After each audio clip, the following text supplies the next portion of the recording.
and we have some amazing guests here today. This is Grace and this is Vida, and they're both applying to PA school. And I know you guys have been asking a lot of questions about how this process works, so here we are. And if you're interested in this, then keep on watching. I have some questions here for them, and then we'll compare the whole PA process with the med school process. Okay, so can you guys tell them what is a PA? Physician assistant is a mid-level provider that is able to diagnose, formulate treatments, but they have to work under the supervision of a physician. So they aren't allowed to just practice on their own per se. They have to work collaboratively with a physician. So for med school, it takes 4 years of med school, and then if we have to go to a residency before we start practicing. And family medicine is 3 years, and if you want to specialize, then you add more years. How long is PA school? So PA school is 2 years. That includes a didactic and a clinical year. Within the clinical year, you're doing all of your rotations, and once you finish school after those 2 years, you're a graduated PA, so you can go out into the world and train and practice with different physicians. There's a laterality between the professions, so you can go from being a family practice PA to a dermatology PA with no extra training required. There are residency programs available if you so choose to attend one, but they aren't required, and they're kind of debated if people like the concept of that, since the profession, it changes how it looks. Okay, cool. And then for med school, I know it's really expensive. My tuition is around $50,000 a year. How much does it cost to go to PA school? The specific program that I am applying to is $30,000 a year, so $60,000 for the 2-year program. The program that she applied to is $50,000 a year, so I would probably say anywhere from $60,000 to $100,000 for the total program. Mm-hmm. And then you were also saying that if you did go into PA school, you can specialize later on. Yes. After you graduate. Okay. Did any of you guys want to specialize in anything after? Well, we both work in dermatology now, so I know that the past years we've started to enjoy the specialty. It's definitely something we could see ourselves doing. So definitely interested in dermatology. But with that, I mean, you learn so much going through the program that I can't say for sure that I know that I would go into one specialty. And you may find something that you love while you're doing your clinical rotations that you never thought you had interest in, because it would just kind of broadens everything for you, gives you more options, and you have more room to grow and learn more about what it is that you want to do yourself. So, hard to say. Yeah, very true. I feel like a lot of what I want to do now was based on my 3rd year clerkships. And when I was in my 3rd year, I was also rotating with a lot of the PAs when they were in their 2nd year. Okay. So a lot of questions that people have as well is, how did you choose to apply to PA school instead of, say, med school or nursing school? Do you want to start? So I am currently an LPN. I actually never had any interest in becoming a doctor. I always wanted to become a nurse ever since I was younger, and so I got to that point. And instead of taking the registered nurse route, I kind of wanted a broader scope of practice, and a PA can do many of the same things that a doctor can do. And I want to take more responsibility, I guess, in the patient's care, so I decided to do the physician assistant route. And I take direction very well. I don't necessarily want to just be the sole decision maker in patient care. I'm more about the continuity of care and playing a role in it, but I don't necessarily have the desire to just be a physician, assuming, I guess, all of the responsibility. I would agree with that. The big thing for me is I work better in a collaborative environment, so it's nice to have somebody when you are puzzled, you don't know Other than just a colleague, it's also kind of like a mentor status. So it's nice to have that. And I'm from a smaller town, so seeing the need for access to healthcare also really drove my interest in it. And it is a quicker route since I want to have a family. 2 years is obviously a lot nicer sounding than 7 to 8.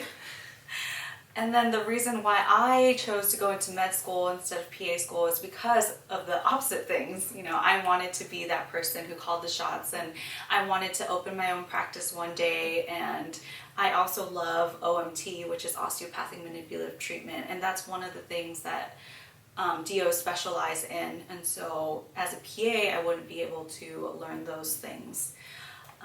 But other than that, I was debating between the two when I was in college. So.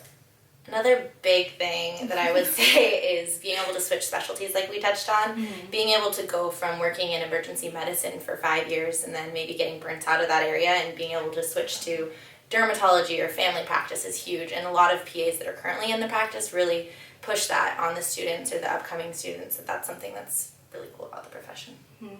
And I think the type of provider you are just depends on yourself and your character as a person, because I've known great PAs who done everything and they were in the ER and they had a lot of autonomy as well. Mm-hmm. But then again, I had other PAs who were not as well. And I can say the same thing about doctors. So I feel like it's your work ethic, it's your character, and how much you put into and how much you care. Absolutely.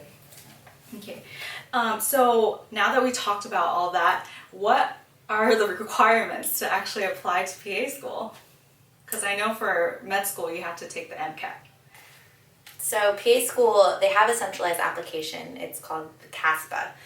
Technically not every school is on there. I think there's like a select few schools that decide not to partake in that. So that's where you really start, but each program has specific requirements and you really do have to do your research. I know that I got caught in a situation where my program required a minimum science GPA that I had overlooked and thinking it was an overall GPA. So you really have to pay attention to each school and what they require. You fill out the centralized application, and then beyond that you also have a supplemental application for most schools. Testing wise, some require the GRE, some require the MCAT, and others require no test. So like I said, it's important to do your research and look into each school. So there are a number of classes that you do need to take. That's a requirement for every single school that you apply to, PA program, and that includes your anatomy and physiology classes, your basic English. You do have to do like statistics. For some schools. And those are the minimum requirements, and then you also have to complete a number of clinical hours prior to even applying. It can range anywhere from, what was yours for your program? 1,000. 1,000 to 2,000 was the one for the program that I applied to. And a couple of differences too. The program that I applied to did not require a bachelor's degree. I actually only have my associate's degree, and I would be able to earn my bachelor's degree concurrently while getting my PA certificate. And the one that she applied to, you did have to have your bachelor's, and then you would end with your master's degree. So you guys all seemed very well prepared for I know, it's done such extensive work on your application. Can you give them an example of things that you've put on your application, like how does this boost your resume, basically? I'll start. So a lot of volunteer experiences and shadowing experiences were something they brought up in interviews. Wanting to know that you looked into different areas of medicine was important because PAs do fill a void in a lot of different specialties. What was the question? What did I do? Yeah, what kind of things? Duh. So I had a little bit of a different background. I did clinical lab hours to start, and that technically counts as patient care for a lot of programs, which was interesting because you really are interacting with more patient, bodily fluids or parts of patients, but it was cool. And I worked as a microbiology setup technician. I worked as a pathology gross technician, and then from there I felt I needed more hands-on care, so I went to work as a medical assistant at a dermatology clinic, which is where I work at currently. But having different experiences that show different versatility, make sure there's not a gap in your resume. You really want to make sure every job you're doing is a year long at least. Even if you don't enjoy the job, it's just important to do that. You could also volunteer to fill that gap too. They do stress direct patient care is the best to have on your application. Although they do accept, if you were to do scribes because you're still interacting with the patients, but direct patient care is what they really look for, along with volunteer experience. Yeah. Good. And then touching base again about what you were saying, like don't have gaps in your application. I want to address this because I feel like everyone has gaps in their application, even when applying to any program. And I think that your interview is where you can shine and where you can make up for those gaps. Say like you didn't do well in school or your grades are not as high as everyone else, but then again you have volunteer experience and you have a more focus on this. So you excel in one aspect, which makes up for another aspect. So as I said, like nobody's application is the same. You just have to shine when that time comes. Definitely. And that's another cool thing about PAs is that everybody, you'll see when you go to your first interview, everybody has a very different background. Some people are coming from working in business for 10 years and then they worked as a respiratory therapist for a year and decided, hey, I want to be a PA. And so you get to meet a lot of people from different backgrounds, so that is important to know. Are there any resources that they should know about or that they should look into if they're interested in applying for PA school, or is it more of a generalized, you should look up the school that you're interested in applying to? For me, there was a school in the area that first sparked my interest in, being a PA, so I really specified, looked at the specific school and kind of found the specifications through that. But I think the easiest way to do it really would be there's a whole list on CASPA that you can find that has schools broken down by deadline and by requirements. And I believe there's even a test you can take. I'm not positive, but you put in your what you have on your application and it'll match you with schools that, don't require statistics, schools that require an A in micro or just certain different things. So I think those are available to you. But it's different, so it's hard to say. We're also trying to meet a PA and try to pick their brains. Definitely. You can go to your local hospital, any clinics, and see if you can shadow a PA. That's also helpful. I know that I got to speak with a couple of different PAs just to see how they like the field, what they would have done differently for their interviews, and any advice that they could just give me. It was really helpful. That's all the questions I had. I feel like we always need more physicians and more PAs and more people in the medical field. So thank you guys for thank you for coming and interviewing with me. I know everyone's going to really appreciate it. So if you guys have any questions, please leave them in the comment section below. I probably won't be able to answer a lot of the PA related questions, but I know that there are people out there who are going through this process and maybe we can start a conversation. And if you haven't subscribed, please subscribe and I'll see you guys next time. Peace.